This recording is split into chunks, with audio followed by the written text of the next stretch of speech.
Shows it is 420, a day that some cannabis consumers look forward to all year long. But this year things are a little bit different as the state continues the long process of legalization. In fact, this is the first 420 with legal recreational dispensaries open, although there are none in Western New York beyond those on Native American territory. So we thought this was the perfect time to share a progress report on what some have called a market doomed to fail. Others, though, including lawmakers and the state agency behind New York's cannabis, say that despite some setbacks, the seeds are planted and they're watching the program grow. Here's 2 on Your Side's Rob Heckford. It was just over 2 years ago that New York State legalized recreational cannabis, decriminalized low-level possession, and expunged certain convictions. It's been a process. Whether you think it's good or bad, some, like the New York Daily News editorial board, have gone as far as to call this an unhappy 420. But with 290 small farmers licensed to cultivate now, 40 businesses licensed to process, and 165 retail dispensary licenses given out, Office of Cannabis Management Executive Director Chris Alexander is pleased. We are now in a position where we've developed and established a supply chain. So this is our first 420 with legal stores open. While they are few, with only 8 statewide in operation and far between in Manhattan, Ithaca, Binghamton, Schenectady, and elsewhere, but none in Western New York so far, Alexander says the goal now is just getting as many of those retail stores open as possible. There will be 300 card or conditional adult use dispensaries to start off.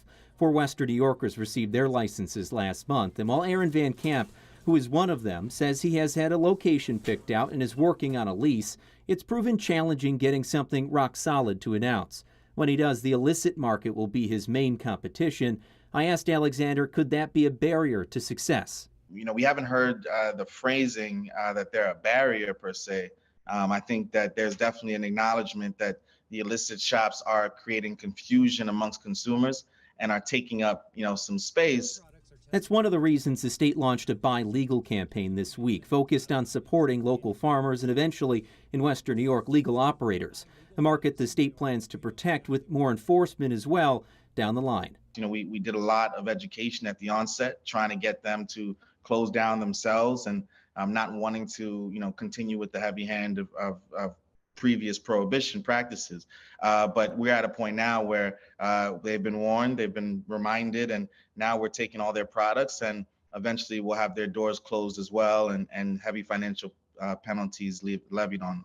Another area that Alexander and Assembly Majority Leader Crystal Peoples-Stokes agree hasn't helped the rollout is in some cases a lack of law enforcement involvement, which they hope to change. Of course, in hindsight, everything is 2020.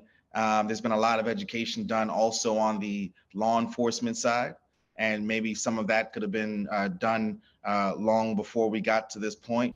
Clearly, law enforcement doesn't feel like there is enough language in the original legislation to allow them to enforce laws. Then we're going to provide them with some additional language that would perhaps make them comfortable. Good that you were able to talk with the Assembly Majority Leader there. She made some news in telling you about this when they talk about changing that enforcement mechanism. I guess legislation is needed to do that? Yeah, a big piece of the budget, really. $22 million is what she mentioned. She's pretty confident from what she spoke to me on the phone about that this language is going to be in the budget and get passed. That's going to be a key feature or key part that they hope will improve enforcement and law enforcement involvement and making sure that people are abiding by this and those illegal operators, these illicit shops, aren't continuing to operate because, as Chris also said, that the next Cannabis Control Board meeting, there are going to be more licenses handed out for folks in Western New York, so we'll go beyond that 4 license or 4 owner limit that we've been stuck at for a couple weeks now. He also said that delivery services are actually going to be coming before that, so something to look forward to in the couple weeks. Yeah, a lot of big developments to come. Rob, thank you very much.